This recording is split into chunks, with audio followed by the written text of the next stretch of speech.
Oke, bismillahirrahmanirrahim. Assalamualaikum warahmatullahi wabarakatuh. Kembali lagi bersama saya Ridwan Hasim. Di video kali ini saya ingin membahas tentang berita yang belakangan ini sedang viral di jagat media sosial kita, YouTube, TikTok, Instagram, Facebook, dan lain sebagainya. Bahkan di pemberitaan TV nasional pun ini sedang ramai diperbincangkan, yakni seorang kakek yang menikahi gadis 19 tahun. Oke, tapi saya tidak akan berbicara dari sisi yang saya tidak kuasai. Saya hanya akan berbicara dari perspektif diri saya pribadi dan dengan tujuan ingin memberikan kesadaran kepada netizen kita. Mengingat situasinya ternyata menarik perdebatan di kalangan masyarakat itu sendiri. Oke, yang pertama, saya tentu harus mengucapkan selamat dulu kepada keluarga Haji Sondani beserta istri dan keluarganya yang sudah selesai melaksanakan akad nikah dan menjadi keluarga yang sah. Semoga menjadi keluarga yang sakinah mawaddah warahmah seperti sesuai atau keinginan keluarga beliau. Dan yang kedua, kalau kita lihat ya perbedaan umur di antara keduanya, kita harus lihat dari perspektif hukumnya.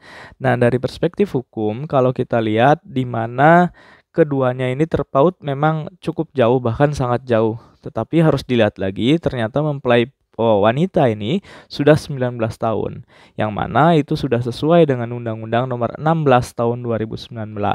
Ya, jadi itu sudah sesuai dengan undang-undang. Minimal menikah 19 tahun itu sudah bisa diterima karena mempelai wanita, sang istri itu sudah memasuki usia 19 tahun. Oke, tapi adapun mungkin kawan-kawan nanti berpikir atau bertanya tentang ada loh ternyata anak di bawah usia itu yang sudah menikah. Ya, saya harus katakan sedikit saja bahwa memang ada dispensasi bagi mereka yang ingin menggelar pernikahan tapi usianya masih di bawah 19 tahun. Tentu itu nanti dispensasinya harus diurus ke pengadilan. Kemudian ada restu atau izin dari kedua orang tua. Ya, tapi saya tidak akan membahas ke sana. Yang jelas yang dilakukan oleh Haji Sondani beserta istri itu sudah sesuai dengan aspek hukum yang berlaku di kita ya, undang-undang tentang perkawinan kita sudah jelas, sudah sesuai. Jadi tidak ada masalah. Kemudian yang kedua, saya justru mengapresiasi ya keberanian beliau untuk bisa melamar sang mempelai wanita. Kenapa? Karena dengan mahar yang begitu tinggi, kemudian banyak hal yang beliau berikan, itu menandakan beliau sangat menghormati, sangat menjunjung tinggi seorang wanita. Ya, bayangkan dengan harta yang beliau miliki, sebenarnya beliau bisa saja melakukan hal-hal yang di luar nilai dan norma yang berkembang di masyarakat, tetapi beliau tidak melakukan itu. Beliau justru dengan gagah berani mempersunting istrinya yang masih 19 tahun. Ya, jadi justru sebenarnya ini sesuatu yang bagus dan harus dicontoh oleh masyarakat kita. Ketimbang misalnya melakukan hal-hal yang di luar nilai dan norma yang berkembang di masyarakat. Misalnya mohon maaf melakukan kegiatan maksiat atau berzina gitu ya. Nah, justru hal seperti ini yang terkadang kita luput menilai seseorang itu dari segi-segi yang positif gitu ya. Nah, kalau menurut saya di poin yang kedua, beliau sangat menjunjung tinggi hati seorang wanita, sangat menjunjung tinggi kehormatan seorang wanita. Oke. Nah, berikutnya sebenarnya tidak ada yang salah dengan pernikahan beliau karena selama dua-duanya ini tidak ada masalah, artinya ikhlas dengan dengan kehendak sendiri ingin menikah, maka fine-fine saja. Karena pernikahan bagaimanapun juga harus sesuai dengan keinginan masing-masing pihak tanpa ada paksaan dari pihak manapun. Tetapi sayangnya masih banyak masyarakat yang menilai bahwa ini ada faktor X yang lain gitu ya. Ya katakanlah tujuan tertentu, tapi saya tidak ingin menilai itu gitu ya. Karena sekali lagi poin yang keempat yang ingin saya kemukakan adalah kita tidak bisa menilai niat seseorang berdasarkan apa yang kita pikirkan. Karena niat ada di dalam diri setiap manusia, kemudian hanya diketahui oleh mereka sendiri dan Tuhan mereka sendiri. Dalam hal ini Allah Subhanahu wa taala. Jadi kita tidak pernah bisa sampai menilai niat seseorang terhadap apa yang mereka lakukan. Jadi sudah stop saja. Jangan membuat gaduh di masyarakat bahwa kemudian kita menilai tujuan tertentu misalkan harta, benda dan lain sebagainya, itu soal lain ya dan kita tidak bisa menjudge itu. Kalaupun misalnya kita menjudge demikian kemudian kita salah, mereka mendapatkan kebahagiaan tetapi justru kita mendapatkan dosa. Ya, karena kita telah menuding sesuatu yang tidak benar. Jadi ya sudah biarkan saja, kita harus menjadi seseorang yang bisa menerima keadaan, bisa menerima apapun itu dengan lapang dada tanpa harus iri, dengki atau merasa bagaimana gitu ya.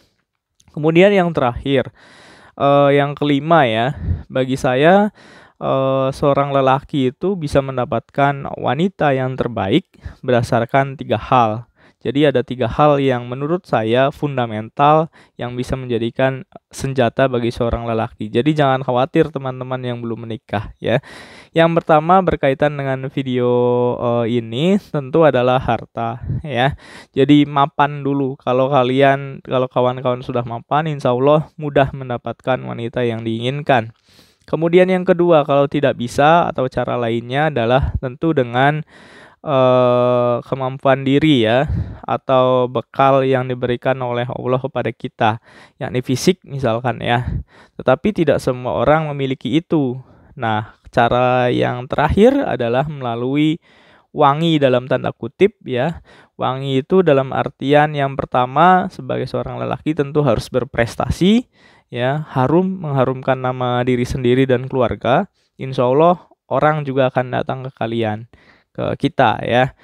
Nah, harum yang kedua dalam perspektif ini tentu bukan hanya tentang prestasi, tetapi juga pandai menjaga diri. Nah, pandai menjaga diri ini misalkan kalau lelaki sangat disiplin, kemudian higienis ya, dalam artian bersih lah ya, suka bersolek gitu ya. Tapi jangan lupakan juga bahwa salah satu hal yang disukai Rasulullah adalah wewangian ya, wangi dalam arti sesungguhnya. Jadi suka menggunakan parfum. Jangan sampai pergi kemana-mana masih bau, belum mandi gitu ya. Nah ini hal-hal yang mungkin bisa dilakukan oleh kawan-kawan sekalian. Jadi sekali lagi, jodoh tidak ada yang bisa mengatur karena itu adalah kehendak Allah, yang mana kita sebagai manusia tentu harus bisa mensyukuri nikmatnya dan meyakini bahwa itu adalah jalan yang sudah digariskan oleh Allah Subhanahu wa taala. Nah, persoalan berikutnya sesungguhnya bukan terkait atau menyikapi video ini kemudian kita nyinyir gitu ya. Tetapi setelah ini adalah bagaimana kita kemudian belajar dari kisah Haji Sonani yang menjadi orang sukses seperti itu. Sehingga banyak hal yang bisa beliau lakukan.